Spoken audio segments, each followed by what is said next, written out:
Hi, everybody. It's Alex Jarett with Technology Executives Club, and welcome to another edition of Technology Executives Review. And the domain, if you're listening on the podcast, is technologyexecutivesclub.com. And by the way, we just opened up our new YouTube channel. If you go to our podcast or YouTube, it's under Technology Executives Review. You can listen to all of our podcasts on Apple or Spotify under the name of Technology Executives Review. So today we have a topic called Enterprise AI and Creating Value Through Governance. And with me today is Uday Ayyagari. Hi, Uday. Hey, how are you, Alex? Good to see you. And he is the head of AI of strategy and products at a great company called Ascendum Solutions. And welcome. Thank you, Alex. Always a pleasure to be here. Thanks for having me here. Likewise. Now, Uday, you live in Silicon Valley, right? That's right.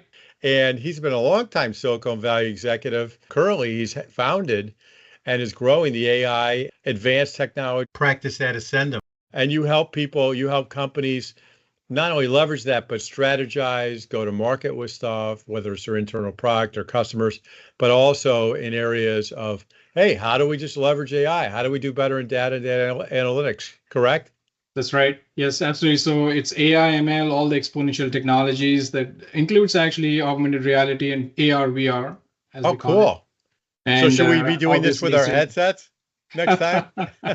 Well, let's reserve that for the next episode, I guess. Yeah, okay. We'll have to do a whole episode with our headsets. That sounds great. Yeah. Now, this topic that we came up with, enterprise AI and creating value through governance, is kind of intriguing to me because I've obviously heard about AI and governance, and people are saying you got to have governance and things like that. But what do you actually mean when you say creating value through governance? It's very well put, but what are you saying? What is that all about? Yeah, so governance, I recall we had a podcast about a year back when I was talking about innovation being 5 steps ahead of all the regulations, but regulations do come catching up. So as a response. Yeah, so as a responsible, innovator, so to speak, you must have governance as a foresight, not as an afterthought. So, it's a balancing act between innovation and regulation. So there you go. You got to grow, keeping in mind all the regulations and the compliances and everything else that goes along with it.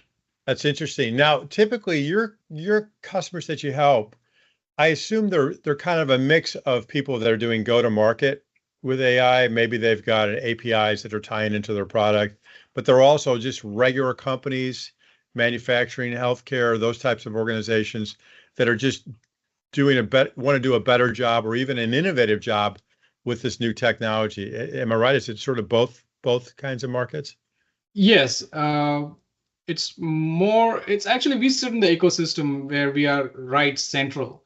In terms of all the high tech, like you got Mistral, you got Facebook, you got Google, you got Azure, all these companies coming up with latest and greatest innovations, large language models and such. But then to be able to translate those into tangible use cases, tangible market value is where we sit in, because we sit at the cross section of business, able to understand how we can contextualize these new technologies and make it well within reach for all the other segment that you mentioned, which is the manufacturing, finance, healthcare, what have you, retail, so on and so forth. Yeah. That makes sense. That's really cool. Yeah. So let's get into the first question. So, obviously you've been doing this for a while, actually, and you just started running this group. What are the popular trends you are seeing in this whole area of AI in the enterprise?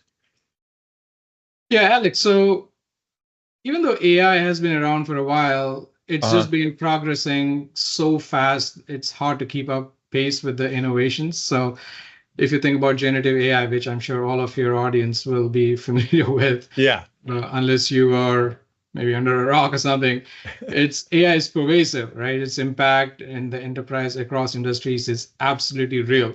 When there's debate going on about where we are in the hype cycle, I'm saying it's in the plateau of productivity, if you were to talk about the Gartner hype cycle. Yeah. So more and more companies are feeling the severe pressure of adopting AI, and there is a scramble to kind of slap in AI on almost everything. But that is where the mistakes are being made, which is and all the large and the small companies are victim to this, right? So in the process of adopting AI, there's a lot of innovations that are being made, while parallelly, we have to keep an eye on the regulations and compliances. So the trends, so to speak, is these interesting enterprises must adopt AI as a first strategy. So I'm not saying take a backseat on innovation, even though regulations are right out there, but it's a balancing act. Like I said early on, you got to keep both in mind as you go ahead and innovate and put your products out in the market. Yeah. So Alex, just to make a case in point, some of these technologies are highly complex technologies, and these are being commoditized, like NLP. You got computer vision, you got visual and vision analytics, and so on and so forth, right? So these are very high-end technologies, and what it's also doing is it's crunching vast amounts of data. So that is where regulations come in, because you don't want to be in a situation where you are infringing on any copyrights. And this goes very well when you have a large language model which is generating a huge amount of content on your company's behalf. So inadvertently, you don't want to be copying some other material and generating content and make it sound like it's yours, right? So there are all these risks, and we can talk about that in a moment, double click on those areas as well. But the trend is innovation is happening. While that is happening, you got to parallelize the aspect of regulations and compliances and what have you, just to make your entire AI model and your product thoroughly trustworthy and transparent. That's really interesting. So what I'm hearing you say, so these are companies that are taking their APIs, using these different tools and adding the Gen AI to their product suite. Is that what you're saying? Or maybe there's service component of their company. Is that what you're talking about? Yeah, that's right. Generally, there are different different segments of artificial intelligence. You got the overall AI, which is overall encapsulating machine learning, deep learning, and then to a final subset is the generative AI, where you're actually generating content. So regulations are there across all these innovations, all the different categories of AI and data analytics and everything, but it becomes more sensitive when you're actually generating content. That's a point that you need to keep in mind, because I see. When you're generating content, whether it's audio, video, or text, or what have you, you need to ensure that this content that you're creating satisfies all the dimensions of any toxicity that needs to be filtered out, inadvertent toxicity, where there are the vulnerable community of the society with protected attributes. They don't get put in a position of disadvantage, as an example. Then you got copyright infringement, which I talked about a moment back. Right. And there is no screen scraping. So all the data that is coming in, structured, unstructured, video, audio, and everything, that is being processed so that the machine learning or the ML model that's residing within the core asset of the products that you're creating, right? It does not inadvertently start mimicking or copying stuff that somebody else has put out there, right? Because it's a very interesting technology, interesting times that we're in, but with great power comes great responsibility as well. Right? So, you know what? I've heard people say, a lot of the folks that are in our peer group, they're internal CIOs, but there are a number of them that are more and more CTOs, and they're delivering product to the market. And I've heard the CIOs talk about this in a different way. So there's some people in healthcare, like insurance. Yep. And they talk about, they don't want to upload the data, proprietary, confidential data or compliance related data, and have it inadvertently released by doing that. So I could see governance in that. But you're actually talking about that when these tools create content in different forms, you have to make sure, they're allowed to release that content, like somebody else's social security number, or they're allowed to use that material as a basis for their training, et cetera, et cetera. So now I'm starting to see what you're saying is creating value through governance. So the point is, it's great. Sure, it's great. We can create all these answers, but if you want to do it legally in a way that can be sustainable for your business, you need governance to make sure that the content you're creating passes through that threshold, right? That's what you're saying.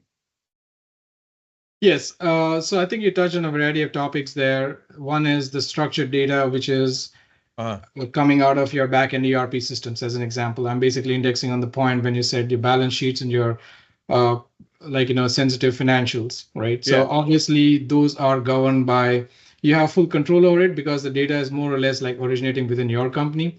And you also have full control on the transactions, and ERPs have kind of the enterprise resource planning softwares and what have you, CRMs and all have perfected that art because it's more of a structured world. But with the AI, you're stepping into the realm of unstructured world where the data is not just originating within your company, but it's also originating from outside. You're basically mashing up a lot of the data and then flavoring it with your own data so that you contextualize the data that's being borrowed from outside, as an example, right? So then the output also is a mix, or rather it's an amalgamation, for lack of a better word, of both your structured data, which is originating from within, and also the data that is coming from outside.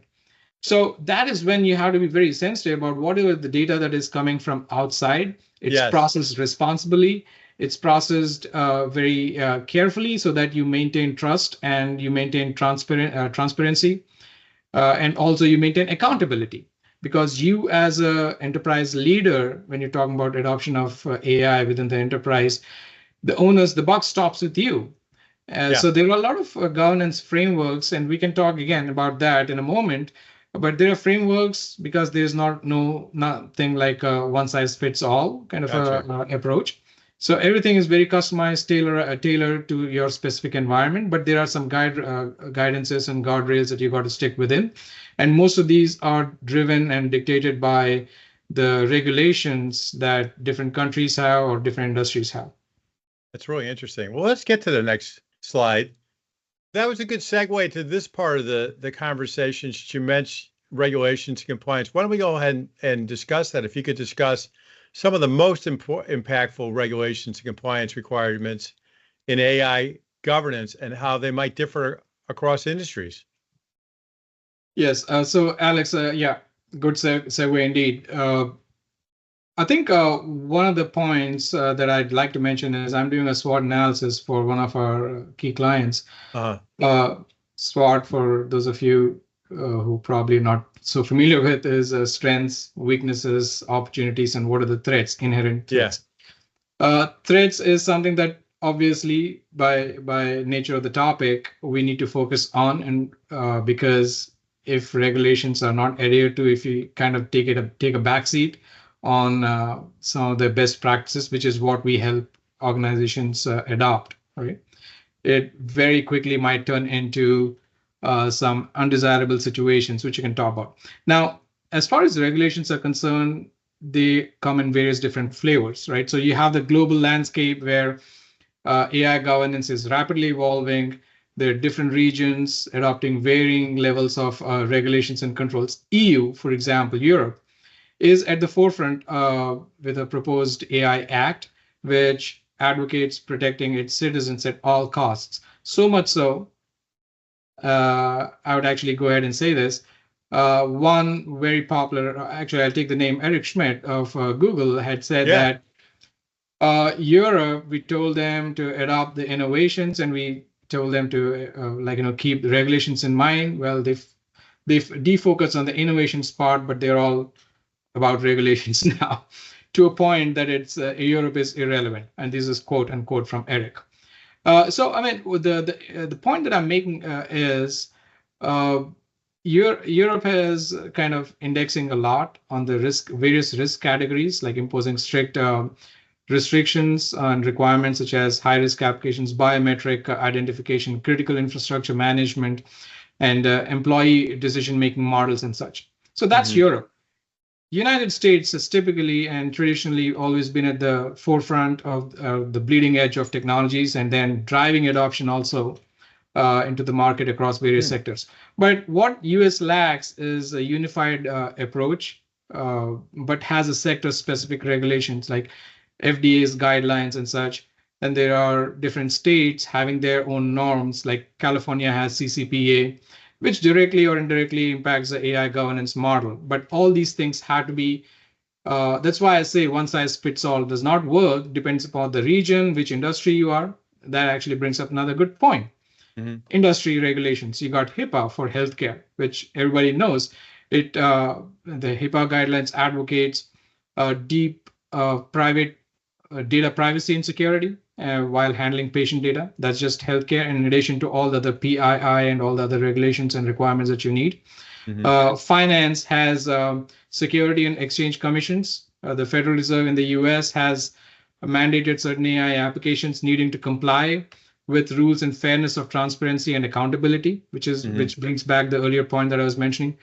Let's see, manufacturing is another key area where you have OSHA. OSHA stands for Occupational and Safety and Health Administration in the US, where you ensure that the AI-driven machinery, and there are a lot of such use cases where machine actually talk to your systems, right? And they're also generating content while they are in their regular operation phase. So OSHA basically advocates the AI-driven machinery to meet safety standards and to protect workers and such. So in a sense, it's, again, coming back to the point, it's not a one size fits all for any company or enterprise. It depends upon where you're at physically, as well as what industry you're in. So you need to have a strong strategy for ensuring that your AI programs strictly adhere to the AI guidelines. You need to adopt AI governance framework. We talk frameworks a lot, but then what is it exactly, right? And there's a structure to that also. And that is exactly we at Ascendum provide on how to really catapult yourself into the phase of innovation, keeping the regulations in mind. Then you got a use of whole bunch of AI scanning tools and all that. So there's a lot of science and technology behind adopting AI framework, in addition to the socioeconomic impacts that AI and the regulations bring to you. That's really interesting. So you said a lot there, and so we talked about an example of the SWOT analysis, but then you actually gave some really good specific examples how different industries have different types of regulations and compliance that you all are careful when you consult with your companies. So let's get to the next slide, which I think really follows that really well. So now, you're running this practice, you go into a client and they say, yeah, we get what you're saying. We understand that we want to innovate, but we also want to have this governance at the same time, so we could actually have sustainable innovation. I made that up. So we could have innovation that you can actually use.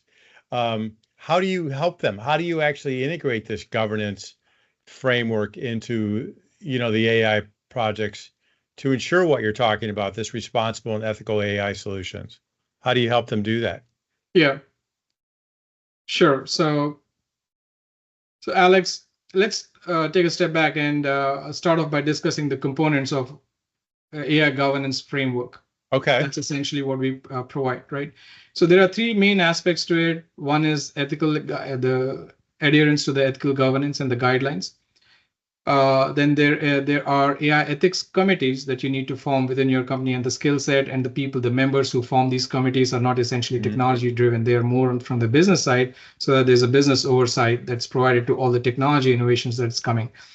And then there are, one of the functions, core functions, and the third one, which I was talking about, is you need to have a good audit and a risk assessment framework within your company, within your enterprise, so that if you are faced with a challenge coming from outside in for an audit, you need to have a playbook and a risk mitigation plan on how to really respond to some of these. It's nothing different from how we've been doing the vulnerability tests and all from the infrastructure, or whatever other audits and compliances that we are supposed to have. And even coming from the Sarbanes-Oxley days, if you recall those days early in the early 2000s. Yeah, I remember that. Yeah. Yeah. So you need to have your playbook and keep on gauging the pulse of the market, and that's one of the essential functions. So what we do is, when we go to a client, we obviously do a thorough scan of their environment, systems, people's processes, and everything, what have you. We also kind of bring over the outside in perspective on what regulations are coming in all the way from the top.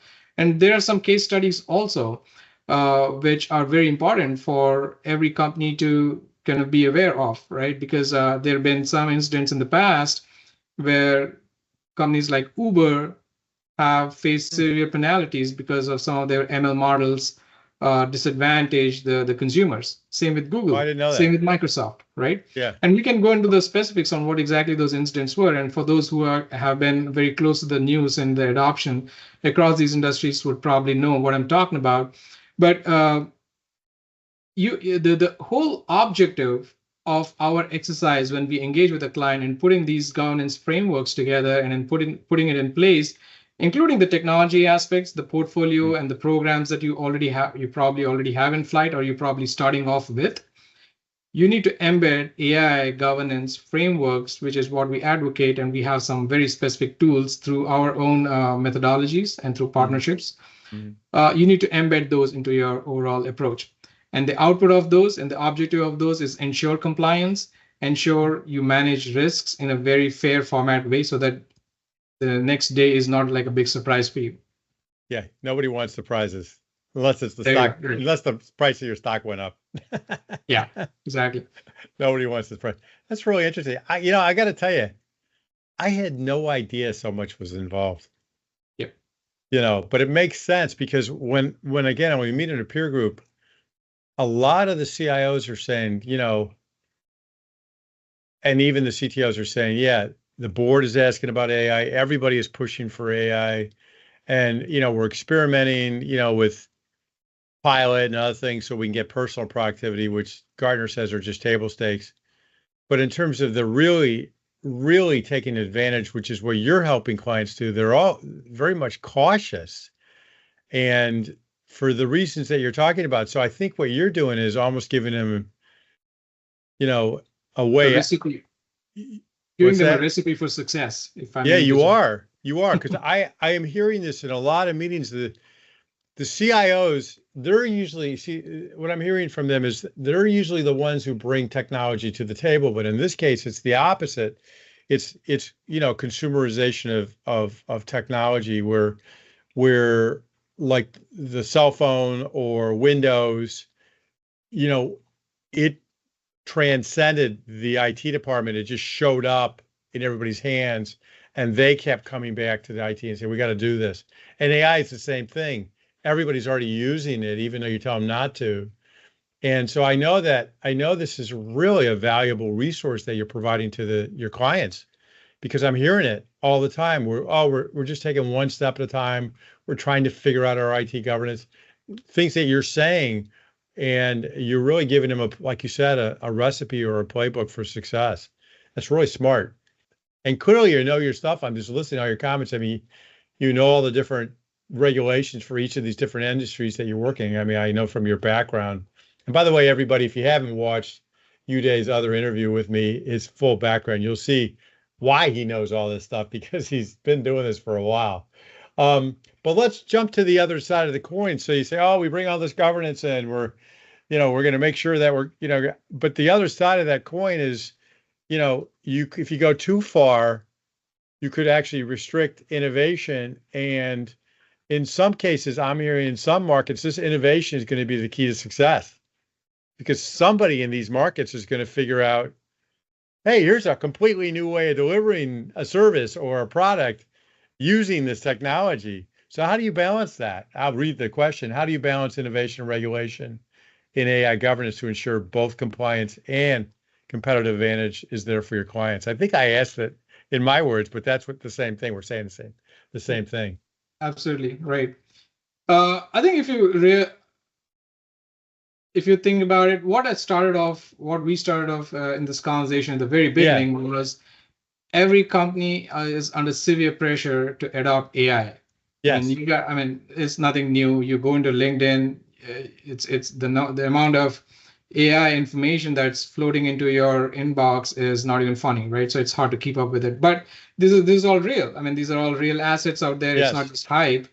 But there's also a danger of in this whole scramble of running, and then because it may be peer pressure or maybe several other factors like the market is already or your competitor is actually doing fantastic things through AI adoption, you feel the pressure of doing it, but under that pressure comes you tend to make mistakes, right? So you got to, it's a journey. It's not AI is basically adoption is a journey. It's not like just yet another product or a project that you slap on top of your existing portfolio. You need to think twice on how, because the nature of the data intake and the way you process it and the final outputs and outcomes that it generates is radically different from what we've been. Right. So I'll just give you a case in point. Since we're talking about the balancing innovation and regulations, let me just tell you about what's the impact of the absence of adhering to AI. Not to scare the folks who want to innovate, but I'll just come to that point as well. But let's talk about the impact of the risks involved. Case in point, the severe penalties were, so EU as an example, like, we were talking about regulations a moment back. European Union has come up with this AI Act, which actually penalizes 4% of companies' annual global turnover if there are any violations, or if there are any of these undesirable outcomes that are kind of put up out there, and for all the reasons that I mentioned before, like toxicity or behavior or bullying, which are actual outcomes of large language model or AI models or ML models, if you don't take proper care, right? So you need to be very clear about what is it that you're generating and what is it that you're putting out in the market. So 4% of your annual global turnover is a very big number. It's a significant number if that's the penalty you're talking about. And multiply that with several occurrences, you are already hurting as a company, as an enterprise, right? So that's EU. I talked to you about Uber. In 2018, there was an incident where a self-driven driving car killed a pedestrian, leading to federal investigations and back-breaking scrutiny. That scrutiny was not in fine. It was like very stringent to a point where the entire market announcements had to be put on hold, and there was a lot of ripple effect. So you don't want to be caught in, regardless of what product that you're putting out in the market, you don't want to face those in those situations. Well, for some of the cash-rich companies, they may be able to, they have the bandwidth, they have deep pockets to kind of address it, but it may not be the case for every company.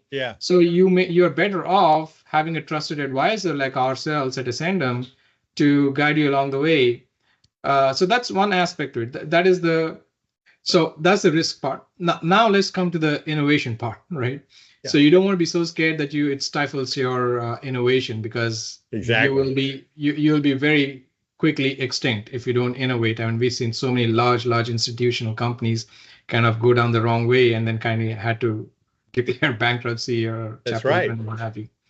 It's all, if you look at the root cause, it's all because they were not agile or quick enough, or they were basically, you have the quadrant of leaders versus laggards, right? So you don't want to be on the laggard. So don't let all these regulations scare you to a point where you shy away from adoption. Now, there are three main points when we go this governance path for AI governance or what have you, even data governance, or it basically applies to a wide range of topics.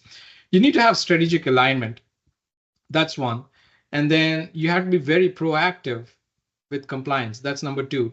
And the third one is, which I keep repeating, is you need to have a tailored governance model. I mean, just because if you are, let's say, for example, Loan Depot in the market, whatever Fidelity is doing or whatever some other mortgage company is doing may not be applicable to you, because your systems are different, your people and processes and the way you're structured through acquisitions or whatnot. I mean, the whole slew of factors are so totally different that it's not, again, a one size fits all. So in these three pillars that I mentioned, the first one was a strategic alignment. We essentially ensure that you design your systems and design your AI models, and then we not only bring you the actual technology to your doorstep, but we also ensure that there is the level of trust, transparency, and accountability is pervasive all across your solutions before you release the product into the market. And there are some frameworks, both on the technology side and then forming on the more on the socioeconomic side as well. Now, when we talk about the second pillar, which is proactive compliance, I'm talking about always wise to embed AI governance into your AI programs from the get-go, right? Don't let it be an afterthought. And again, it's not very expensive if you think about it, but it's just like, before it's all the checklists that you must have before an aircraft takes off, right? Because once you're airborne, it may become very expensive for you to do some of those things which should have been done much earlier. Yeah. We forgot to check the gas. Yeah. Yeah. There you go. We don't want that. Right. And the third one is, I think, what was the third one? I talked about tailored governance models, right? So you need to customize your solutions to meet the industry specific regulatory standards and keep your products competitive at the same time. So there's a long-term value creation can only be created if you have a forethought and you take have a right sense of how far you can go with the regulations or how far you can go with the innovations, and check before you verify or trust before you verify kind of an approach. So you can say it in various different ways, but you need to have a balance of both. I got to tell you, this is so unique. I'm sure there are other companies talking about something similar, but I haven't heard it. Everybody I keep listening to, when I see information, is this is what you can do. This is what you can do. It's all on the plus side. But the fact that you're actually, but again, I'm hearing that the C-level people tell me they're being cautious, and even though they have a tremendous amount of pressure to move forward. So in that case, why don't we switch to this next topic? How do you actually help them? Like, some of these people say, oh, I saw Uday, I saw your thing. We want you to come talk to us. What are these actual engagement models that you actually use when working with these clients on either AI governance? And how do you tailor these models to like their different industries? For example, I know that you cover fintech, manufacturing, and healthcare. Sure.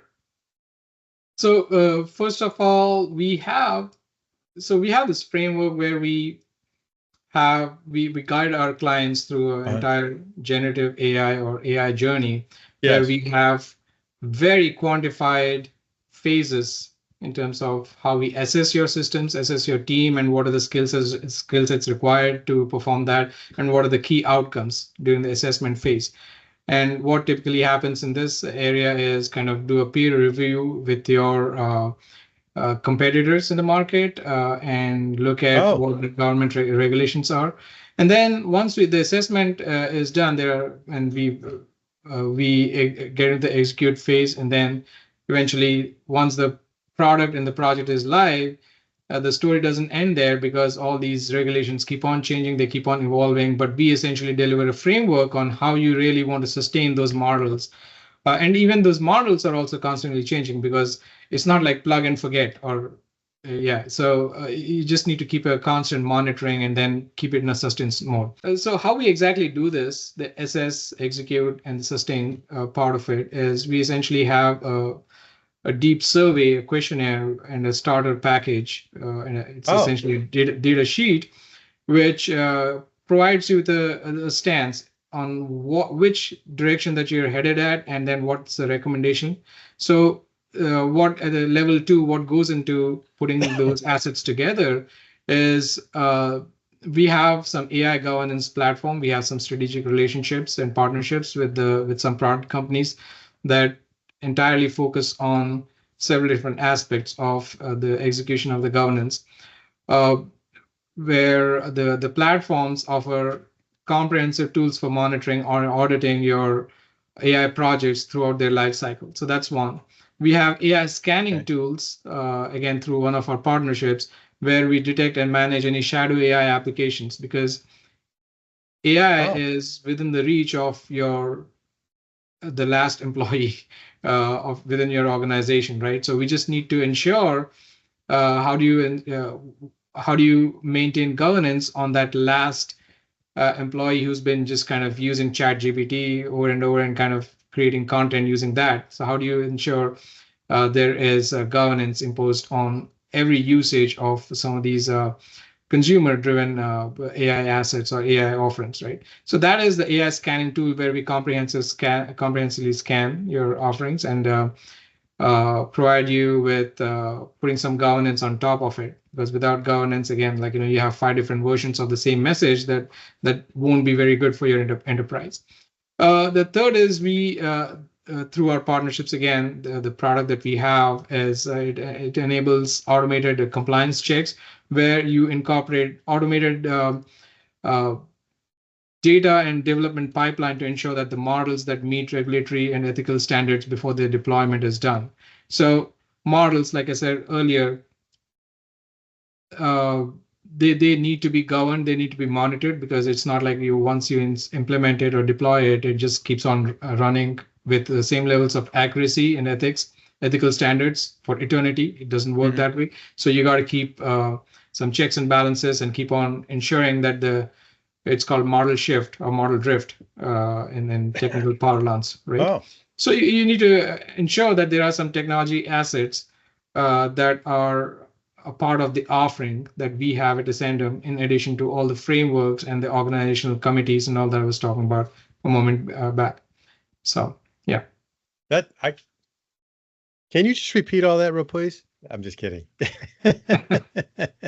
No, I got to tell you, you said a lot there, and I can see you've really thought this through. I mean, I just took some notes, and I may not get this perfectly, but I heard the initial you start with the big survey, so you understand what not only their issues are, but their compliance requirements. You do that SWOT analysis.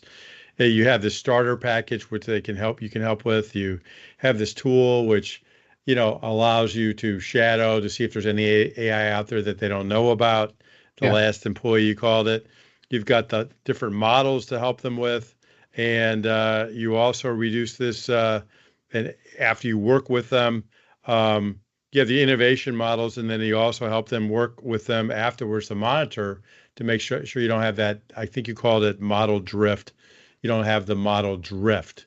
And so I got to tell you, this is very comprehensive, and it really does feel like you've thought this through. So I think you're probably already doing great with this. I know you just started recently, but I think you're just going to kill with this practice, because I really think the more people that hear you, Uday, and realize that you have, like you said, the key or the recipe, so they can actually do what the board's asking them to do, which is, hey, help us innovate with AI right now.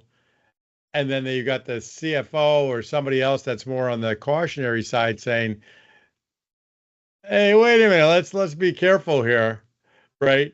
I think you've got a good process for them to get down this path. So thank you for doing this. Before we close off, any final thoughts? Any final thoughts you want to just add to the equation while we got you? Sure. Just a point which you said earlier, the model drift that I was alluding to. Yeah. You cannot avoid it. That's bound to happen. It happens. But as a framework and as a more sustenance and the monitoring part of any AI project or your program, you need to know how to manage it rather than avoiding it, right? So those are bound to happen. But then when it happens, you need to ensure what's the playbook that you'll adopt to manage the model drift and any inaccuracies that are inherent to an AML model. But That's anyway, great. So a lot said. My final thoughts is just to recap. AI governance has long legs, right? So it's absolutely essential. Either you snooze, you lose. And there's so many different ways of saying it. It's an absolute essential strategy unless you are willing to face clear extinction. That's a bit of a very strong statement, but then I'm sure every company must adopt it. There's no two ways about it. So the call to action would be integrating your existing programs or the programs that you're launching. It's highly complex technology, and you need a trusted advisor, starting with having a robust AI governance framework in place and all the tools and technologies that we bring to the fore, along with the change management and the frameworks, which are absolutely essential. Well, this has been great. I think anybody that's watching this that is sort of struggling, if you're a CXO, whether it's a CIO, innovation, data, whatever, or a chief AI officer, you have to implement this. You have no choice. But you are probably sitting there being very cautionary because the risk that Uday's talking about is real. So with that, I would say feel free to reach out, Uday. I know Uday, I've already had you talk to some of our other members of our community. Just I know that Uday is very helpful. Doesn't have to start with a big project. It just be hello. You have any advice, right, Uday? Start with the relationship and we go from there. So with that, I want to thank Uday. Great content. I mean, I can't wait to hear everybody's feedback because this was so much content that you say in 2 minutes. I I kind know of it's a ran. good thing or a bad thing, but Yeah, hey, that's it's a that's good how it thing. is with me. Yeah, I can talk for 2 minutes and then everybody's like, what did he say? You talk for 2 minutes. I'm like, wow, that's a lot of content. That's pretty good. You have a lot, and it's clear that you really know your stuff. So I want to thank you for being our guest today. Appreciate you. Appreciate a lot of great information. There's more to come. I know we have a couple other interviews scheduled with you. So thank you so much for doing that, Uday, today. Always a pleasure, Alex. Thank you. So anyway, everybody, thank you everybody for watching or listening to this. Be sure and watch all of our videos at technologyexecutivesclub.com. And don't forget to check us out on our new YouTube channel called Technology Executives Review. That is also the name of the podcast, Technology Executives Review. You might be listening to it on Apple or Spotify. If you're not and you like these podcasts, go ahead and listen on your cell phone. And while you're at our site, don't forget to join our newsletter. We call it the Insiders Club. I may just change it and just call it the newsletter soon. And if you want to get involved and be a regular on our media network, just reach out and ask us about our Board of Advisor program and how that works. The Board of Advisor is the Board of Advisor to our community. It's just a great way to help others in the overall technology community. So book a discovery call on our site. Thank you for attending. Uday, thank you again. We appreciate you. Everybody, thank you for attending. I always like to close by saying it's an honor to serve you and your team. Everybody, have a great day.